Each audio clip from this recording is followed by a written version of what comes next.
Hola, ¿qué tal? Muy buen viernes para todos. Muchas gracias por sumarse a este break. Break después de una fuerte tormenta que la verdad que bastante inesperado. Fran, ¿cómo estás? Buen viernes. Hola Robert, buen viernes para todos. Bueno, más o menos, no tan bien, pero bueno, se podría estar peor, dice el dicho. No ha sido Sí, la semana más exactamente. amable y como les dije ayer, iba a actualizar hoy cómo salió la movida de la semana pasada y bueno, claramente bien no salió. Exactamente, por lo menos no es lunes y eso es importante. Bueno, vamos a ver cuándo arranca el mercado. Así que bueno, recalculando le pusimos a este break porque bueno, hay que barajar y dar de nuevo en varios aspectos en lo que son activos financieros locales y ver un nuevo posicionamiento, al menos temporal, ¿sí? Que ojalá sea temporalmente. Eh, Vivimos prácticamente eh, dos jornadas buenas y dos jornadas malas, una muy mala en esta semana, y hay que ver cómo se sigue rearmando el mercado, aunque sin lugar a dudas van a ser días que van a ir ganando en volatilidad a medida que nos acerquemos a octubre.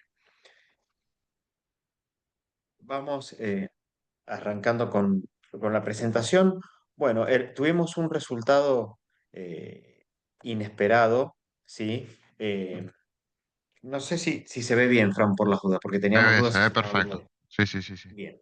Perfecto, gracias. Bueno, tuvimos un resultado inesperado. Este resultado inesperado desató un sell-off bastante fuerte. Es una de las tres correcciones más grandes del mercado argentino en acciones y bonos. Tuvimos un buen dato de inflación el día miércoles que terminó de empujar para arriba el precio de algunas cotizaciones eh, y también para abajo el tema de las tasas. Y finalizamos el break con dos preguntas, ¿sí? Si este es un momento para esperar y en relación al dólar, si estamos en una zona de overshooting. Ya vamos a ver por qué podríamos plantear este escenario. Bueno, Fran, los resultados por demás inesperados y un triunfo bastante contundente de eh, Fuerza Patria. Sí, sí, quizás el lado vino por ahí, no tanto por el triunfo, que bueno, en principio se espera que sea un territorio muy fuerte para el oficialismo, digamos, de la provincia de Buenos Aires, para la oposición a nivel nacional. Eh, pero bueno, ni los encuestadores, ninguno, ni ni en general la gente se esperaba un resultado tan abultado. Incluso muchos del oficialismo, Kicillof incluido, eh, ya estaban medio, quizás, no sé si para las cámaras, pero estaban medios derrotistas. Dijo el día jueves o viernes que perder por 2 puntos iba a ser bueno, eh, y nadie se esperaba tremenda paliza, ¿no? Incluso el presidente Milei rápidamente salió a admitir la derrota y decir bueno, que fue eso, una paliza, ¿no? No, no tuvieron ni un poquito de chance de acercarse, ¿no? Al caudal de votos, digamos, al potencial eh, de Fuerza Patria. Y bueno, hubo varias razones por las que pasó esto. En principio, eh, la participación sí fue bastante baja, y eso afectó directamente porque se ve ahí en el gráfico, digamos que hubo parte del peronismo que no fue a votar, eh, pero el mayor faltante de votos fue del lado de Juntos por el Cambio, que bueno, probablemente desencantados con el gobierno de Milei, se generó una situación similar a las elecciones PASO del 19, donde, eh, digamos, voto castigo por desencanto, en este caso falta de voto por desencanto, terminaron definiendo la elección, ¿no? En favor de la Fuerza Patria, digamos, de forma contundente.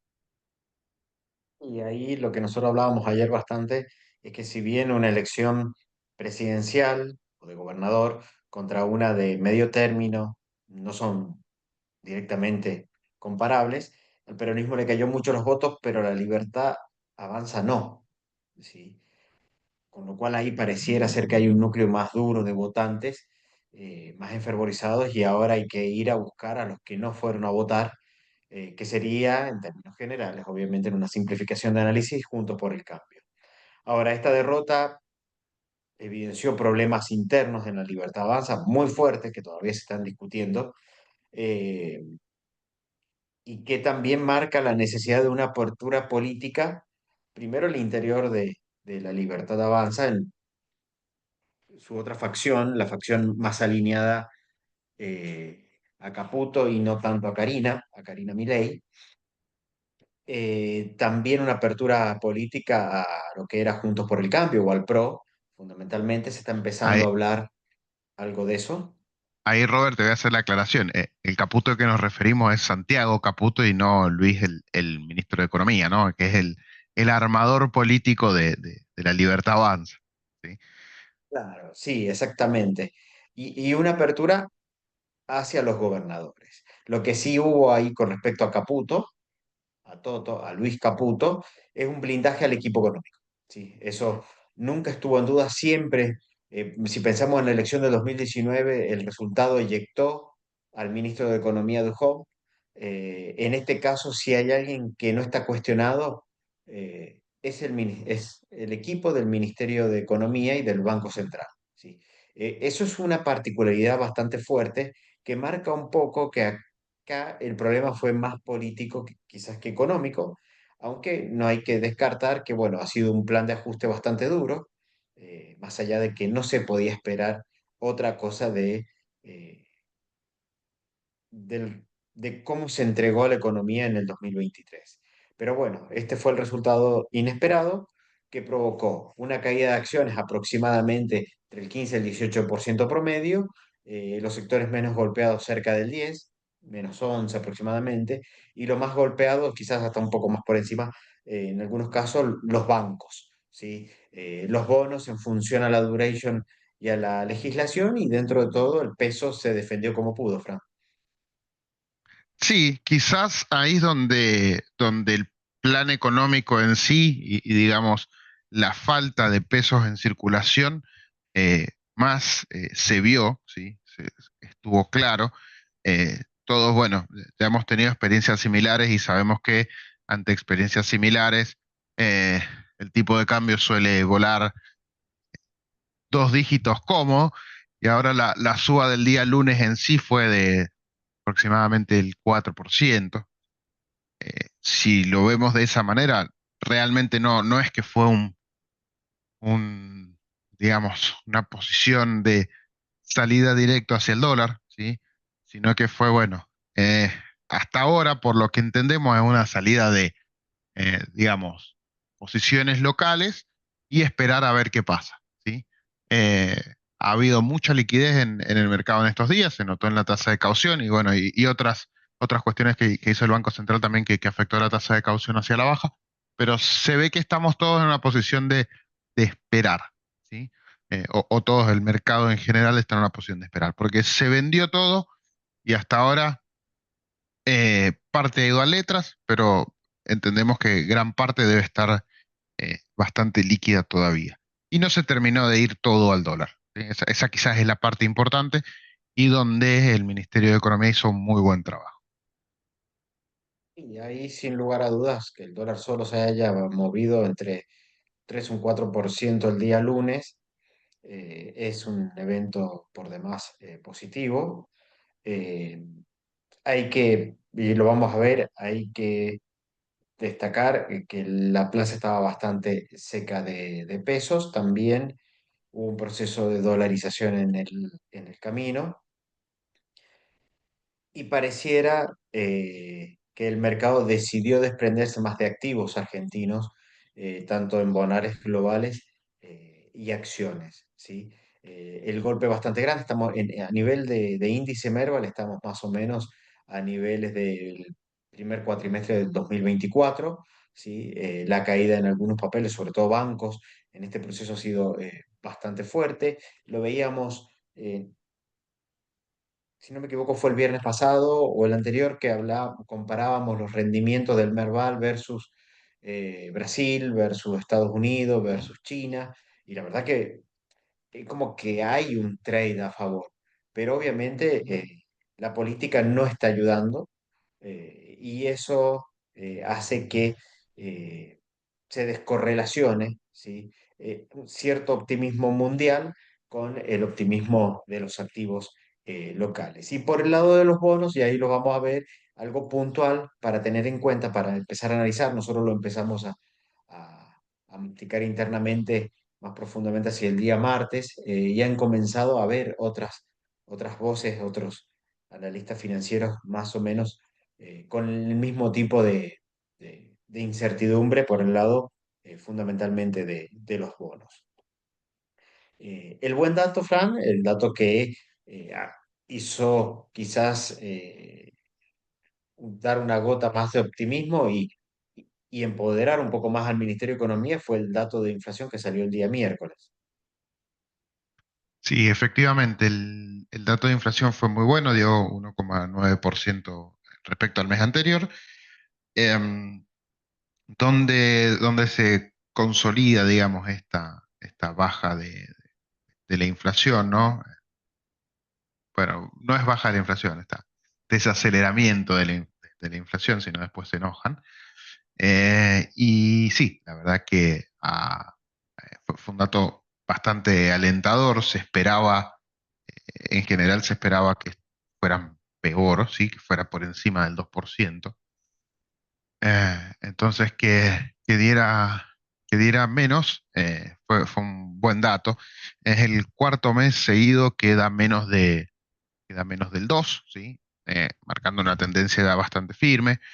Eh, y ya estamos bastante apuntados a que a final de año cierren menos de 30, ¿sí?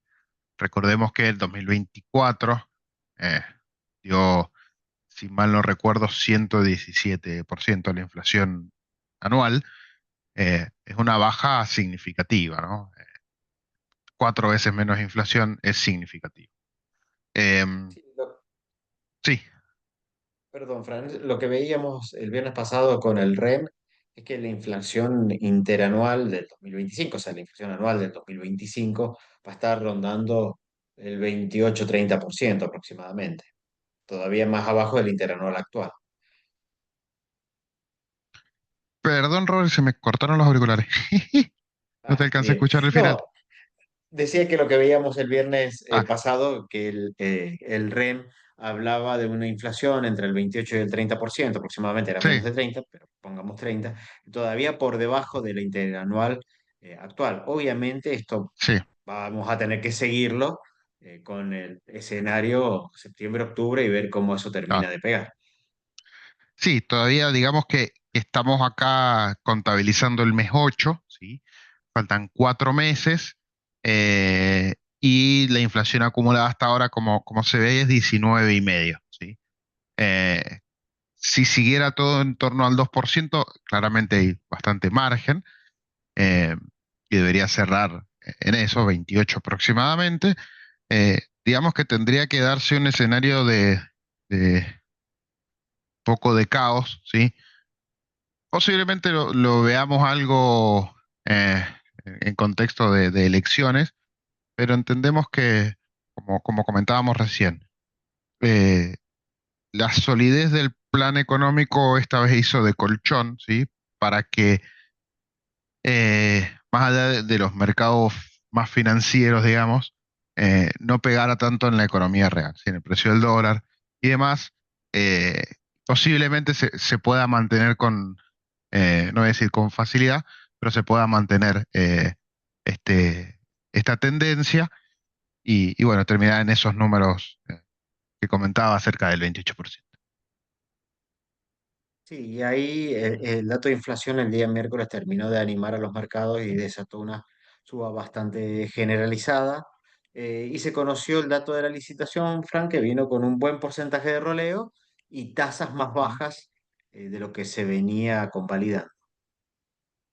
Sí, finalmente creo que fue una muy buena licitación del Tesoro. Les animaría a decir que en los últimos 3 meses la mejor cita que han tenido. Eh, si bien no rolearon el 100%, creo que el roleo fue el 92%, por ahí eso no afectaría tanto, porque esa pequeña diferencia se puede cubrir con facilidad. Pero lo importante fue que lograron convalidar tasas de mercado o levemente por debajo, ¿sí? Eso hace bastante que no se daba, siempre había un premio en las licitaciones. Ahora digamos que ir a la licitación o al mercado secundario era más o menos lo mismo o no te convenía, ¿sí? Sobre todo la parte más larga, ahí es donde no convenía. Terminaron dando menos tasa en la de enero. Em, Sí. y después, bueno, eso, lograron después de bastante, bastante tiempo estar más alineados con lo que el mercado espera de las tasas, ¿sí? Y, y nada, logró hacer un efecto quizás bola de nieve donde el mercado en general se vio bastante incentivado a utilizar el mercado secundario. Luego de la licitación, las tasas siguieron bajando.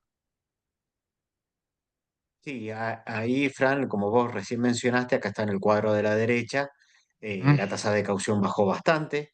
Cuando uno mira financiamiento en banco o financiamiento a través de las líneas de SGR que tiene el mercado de capitales, están bastante más arriba que las tasas de caución. O sea, es quizás un buen momento prácticamente para mantener ciertos títulos, sobre todo en pesos, y lograr el financiamiento a través de caución, que es una estrategia siempre que incluye más riesgos. Pero bueno, la tasa de caución ahí bajó tanto, los ripos, que son como las cauciones entre bancos, eh, también bajó de niveles de 40. eh, Sí, y nosotros lo que ahí vemos acá. Sí, ahí el central metió mano, entre comillas, pero empezó a ser tomador bastante más abajo, ¿sí? Si mal no recuerdo, el día miércoles bajó esa tasa a 40 y el día jueves bajó esa tasa a 35, ¿sí? Eso le hace de virtualmente un tope para el nivel de tasa, porque, bueno, él es digamos, el tomador de última instancia sería, entonces los bancos si necesitan se dan vuelta y le piden al central. eh, y, y esa tasa, bueno, te marca un techo, ¿no?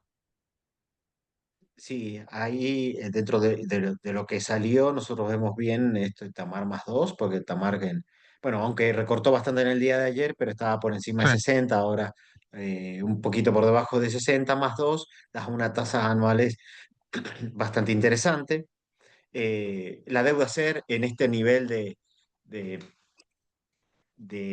inflación más 22 nos encanta, ¿sí? Y reaccionó muy bien la deuda ser fundamental. Hasta el tramo, hasta 2028 reaccionó muy bien. 27, 28 tuvieron subas muy, muy fuertes. Yo diría prácticamente desde el martes, miércoles y jueves. También ya vamos a ver un poco por qué. Y lo que sigue llamando la atención es que el dólar link no termina de despertar adeptos. Quizás puede ser porque están solicitando tasas muy alta, pero quizás el proceso de dolarización pega más en el mercado de futuro que en el mercado de cobertura. bonos y eso se declaró desierto. Sí, sí incluso algunos comentarios a Pablo Quirno en Twitter decían, bueno, ¿por qué siguen presentando las licitaciones los Dollar Link? Es como quieren demostrar que no hay demanda de cobertura del dólar. Eh, es una pregunta bastante interesante que no tuvo respuesta de parte de Pablo Quirno, pero lo seguimos planteando porque es algo que viene pasando hace mucho, ¿sí? Todas las licitaciones hay en Dollar Link, todas las licitaciones queda desierto, ¿sí? Eh, no aparece haber interés alguno y nos llama la atención que lo sigan licitando, ¿no? Sí, yo creo que en parte viene por un lado que si el mercado se quiere dolarizar, al gobierno le conviene entrar en licitación, que el mercado entre en la licitación, ¿sí? Ujú. Porque va a ser comprimir la tasa del dólar link, mucha demanda, Y por otro lado, si el mercado no se me va a los bonos y se me va al mercado futuro, me va a presionar sobre el spot, ¿sí? Porque eh, un dólar más alto a futuro me va a me va a presionar el spot que mucha gente va a estar comprando dólares hoy, ¿sí? Porque el dólar futuro está muy, muy alto. Entonces deben estar buscando ese juego, aunque no deben encontrar mercado para eh, eh, las tasas que están pidiendo todavía. Pero bueno, no hay mucha dolarización. El mercado de futuro permite tener la posición más, no dejar tantas garantías, no jugar tantas fichas, tanto dinero, y el otro mercado sí es mucho más eh, complicado. Yo tengo que comprar los bonos. Y vamos a las dos preguntas finales. Estamos en una etapa de esperar. Bueno, a ver, el riesgo país se ubicó en la zona de entre 1.100 puntos básicos. Las paridades de los bonos bajaron mucho, ¿sí? Se armó un spread entre legislación, ¿sí? Eh, Esto de esperar y ver cómo se desarrolla provocaría, ¿sí? Que el riesgo país no baje tanto, ¿sí? Y con escenarios exigentes hasta el 2028 no tener la posibilidad de rolear, sin lugar a dudas, es como un combo un poco venenoso, ¿sí? Para los bonos. Y ahí ahora es el mercado en donde se empieza a plantear si vamos a tener que convivir un año y medio con este nivel de riesgo país, Fran.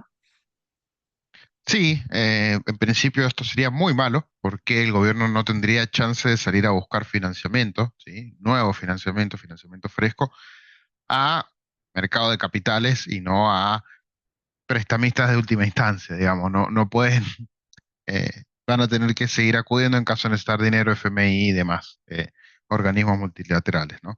Que no sería la idea, ¿sí? La idea sería, bueno, conseguir una baja del riesgo país y ir directamente a pedir a mercado. Esto también lo que llama la atención es la contracara que estamos teniendo en el momento, donde el resto de las economías eh, de Latinoamérica, nuestros vecinos, eh, están teniendo tasas, eh, no sé si históricamente bajas, pero bastante bajas, con riesgo de país de 400 puntos, 300 puntos, incluso en algunos casos menos. Y no logramos nosotros aprovechar esto por toda nuestra, eh, digamos, nuestras complicaciones políticas, ¿sí? Entonces, bueno, quizás estamos dejando pasar una buena oportunidad por este lado, eh, que hubiera sido bastante, digamos, bastante interesante. Por ahí, aunque ni siquiera vayas a buscar financiamiento ya, eh, sí tener la posibilidad y sí ya poder ir encarando, entre comillas, negociaciones para hacerlo, podría ir ayudando. Como está planteado ahora, esto no se puede hacer, claramente no se puede. eh, la prima de riesgo sigue siendo muy alta. Entonces, bueno, te atrasa, eh, digamos, te genera otra piedra en el camino y complica la situación hacia el futuro, ¿no? Sí, ahí el Banco Central y el Tesoro van a tener que verse con una necesidad de dólares en caso de no poder rolear, cercana a los 30.000 millones de dólares, 27.000 millones de dólares en lo que queda de la presidencia de Milei. Eh, que bueno, esa va a ser una de las dudas del mercado. Si a ver, hoy el Tesoro con el pago de su deuda es un tomador aproximadamente de entre 12.000 y 15.000 millones de dólares al año, contando bonares globales, eh, Club de París, contando también Fondo Monetario Internacional, o sea, organismos multilaterales de crédito. Entonces, eso es lo que también necesita un poco el- la economía argentina, ¿sí? Crédito para poder estirar duration en estos bonos y que el Tesoro no sea un comprador más de dólares por un monto bastante significativo. Imagínense el superávit comercial que hay que tener para poder tener esos dólares. Entonces, si el mercado entra en decir, che, pero esto quizás no comprima, ¿sí? No se pueda volver a los mercados de crédito, va a ser como una especie de profecía autocumplida. Y es ahí en donde nosotros planteamos que para algunos inversores, muchos quizás, es un momento de quedarse afuera. Si uno mira por riesgo internacional, bueno, CDRs es una alternativa arriesgada, puede ser fondos LATAM, y en alternativas locales o ONs cortas, aunque el mercado no está muy desarrollado, cuesta, no ponemos nombre de ON porque la verdad que cuesta conseguir liquidez y vamos buscando en función de vamos cargando en función de la liquidez que hay, lo venimos haciendo hace tiempo eso, y Ovopreales 2027, ¿sí? Para intentar buscar un rendimiento cercano al 8-10%, ¿sí? En este contexto, ¿sí? No lo pusimos, lo íbamos a poner, pero bueno, se nos iba a hacer como muy largo. La verdad que por ahí se está empezando, vemos algunos reportes, algunos research que recomiendan Bopreal 2028. No nos gusta porque no cae en la gestión Milei, nos gusta más el L30, en donde la L30 cuando se vaya Milei va a estar un 52% amortizado aproximadamente a valores nominales, quiere decir que va a quedar pagar menos de la mitad y me genera un flujo de dólares más en esta presidencia que cualquier otro título, ¿sí? Con lo cual ahí nuestra frontera es Bopreal 2027 y aún también en ON preferimos priorizar las ONs más cortas, ¿sí? Este es un escenario que nosotros lo empezamos a charlar bastante en la oficina el día martes sobre cómo se iba a empezar a armar esto de ahora en adelante. Dependerá también el resultado de octubre, pero bueno, todavía los fondos del exterior sí lo que ven es un tipo de cambio más elevado, ¿sí? Algunos, como JP Morgan, son todavía optimistas, pero bueno, para algunos inversores no hay que esperar a que JP Morgan se ponga pesimista, porque eso pasó en el 2018 y de un día para otro se llevó 10.000 millones de dólares. Hoy las posiciones no son tan jugadas, pero sin lugar a dudas pega en el nivel de riesgo país. Así que este es un escenario para tenerlo en cuenta, ¿sí? En función al perfil del inversor. Y el otro punto, Fran, la otra pregunta que nos está quedando es si estamos o no en una zona de overshooting eh, del dólar. Y acá lo que podemos ver, típico de un año electoral, es el fuerte atesoramiento que hubo. Sí, ahí se puede ver, más de 5.000 millones de dólares fueron al colchón, digamos. Fueron comprados eh, para guardar, ¿sí? Para ahorro, el clásico dólar ahorro. Em, y bueno, es un número que pega bastante fuerte, ¿no? Consideremos el contexto eh, de que, nada, no tenemos tanto margen, ¿sí? Comercial como para, entre comillas, gastar 5.000 millones de dólares en que el dinero vaya al colchón. Em, pero bueno, uy, perdón, se me fue un segundo. Ahí lo que podemos ver es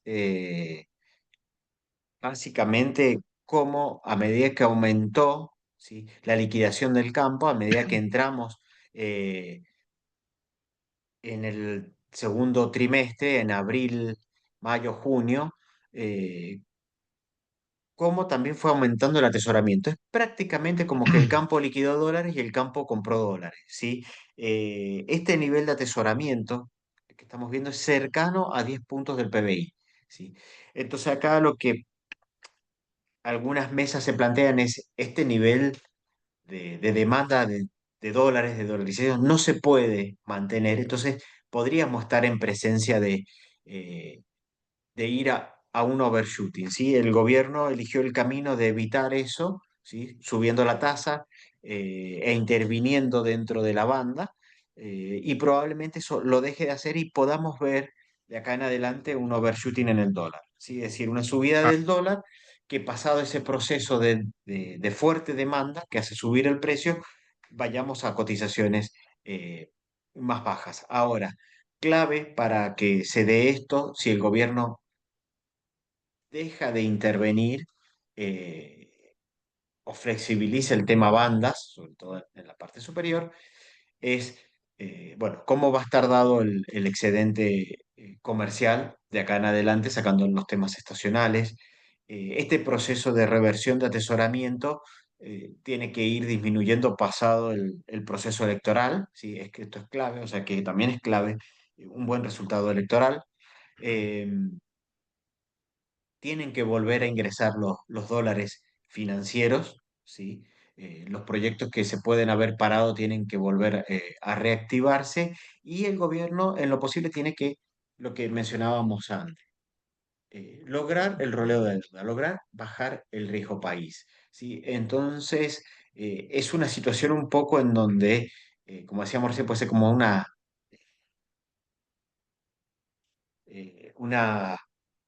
situación en donde se empieza a retroalimentar, ¿sí? Esto de que el roleo de deuda puede complicar el plan económico y este plan económico puede complicar también la situación del dólar, ¿sí? Nosotros lo que pareciera ser que va a empezar a pasar es quizás un deslizamiento un poco hacia más arriba del dólar posterior a las elecciones, que se dé esta situación de overshooting y que a partir de ahí baje la demanda de atesoramiento, que está en niveles muy altos y que no se puede seguir manteniendo, y que permita, ¿sí? Em, ver un excedente comercial, ingreso de dólares financieros y que eso al gobierno le permita ir roleando la deuda, como fue la situación del blanqueo de capitales entre septiembre y diciembre del año que viene. Pero bueno, esta es la situación y todo esto va a depender buena parte del manejo político de acá a octubre, hasta el 26 de octubre de este año. Ahí, Robert, te voy a sumar una cosita más, ya no me estoy muriendo. Em, el Tesoro y el Central, en realidad, eh, no habrían, en principio, vendido dólares, ¿sí? Luego de esta semana, ¿sí? Aparentemente se han retirado completamente del mercado spot, al menos, entre lo que se sabe, que sí habían comenzado y habían anunciado que iban a actuar la semana pasada, por lo que ha trascendido y lo que se puede observar, esta semana no pareciera que estuvieran metiendo mano, digamos. Lo cual, bueno, por lo que comentábamos recién. La suba hubo suba, pero no fue tan trágica y si no han estado interviniendo, eh, es aún más positivo el dato, ¿no? Sí, a ver, también hay que ser un poco ahí. Eh, si uno ve, es como que las declaraciones juradas de ventas al exterior se frenaron la semana pasada, entonces buena parte que frenó la liquidación en función al resultado electoral ha entrado esta semana, entonces esta semana sin lugar a dudas tiene que haber canalizado liquidaciones que correspondían a los días previos a las elecciones. Entonces eso, bueno, también ha ayudado a que el dólar se mantenga más en calma. Este dólar 1440, 1420, aproximándose al techo de la banda, es bastante más competitivo que el dólar de 1200. Entonces comienzan a aparecer vendedores para aprovechar un poco este momento Sí, en donde un dólar más alto, una inflación más tranquila, e ir rearmando liquidez para encarar este mes y medio prácticamente hasta las elecciones el 26 de octubre. ¿Qué pensamos por corto? Ahí nos preguntan en el chat. Pensamos por corto, sí, gestión Milei, tal cual. Hay algunas que vencen en el 2028, eh, ONs, también como el Bopreal, pero pensamos y nos imaginamos en un escenario malo, esto que hicieron con las ONs, que muy bien lo supieron manejar en el 2020-21, que decir, bueno, va a haber dólares para el 20% del pago del capital, para el 30% y el resto a roleo. Entonces, sin lugar a dudas, por ahí para perfiles más conservadores nos gusta 2027 a costa de sacrificar puntos de rentabilidad. Esa es una realidad, sin lugar a dudas. Y sí, es un armado de cartera que puede ser a un año y medio vista o puede cambiar en función del resultado electoral. ¿Sí? Está por verse. porque también ahora el mercado va a desconfiar mucho de los datos de encuestas que se vengan conociendo eh, de cara a octubre y en función de lo que pasó en el mes eh, ahora perdón, con la elección de provincia, ¿sí? Así que bueno, con estas dos preguntas y con este reposicionamiento de cartera, nos sigue gustando mucho la deuda SER, los pesos, la deuda en pesos también. Pensamos que puede haber algún movimiento en el tipo de cambio, pero como decimos, no se puede seguir manteniendo este nivel de atesoramiento. Dependerá de lo que ocurra en octubre. Y ahí quizás para perfiles conservadores, moderados y más atados a los flujos de fondos, como puede ser empresas, esta rotación hacia ONs y Bopreales 2020, 2027 no, nos parece razonable de cara al próximo mes y medio.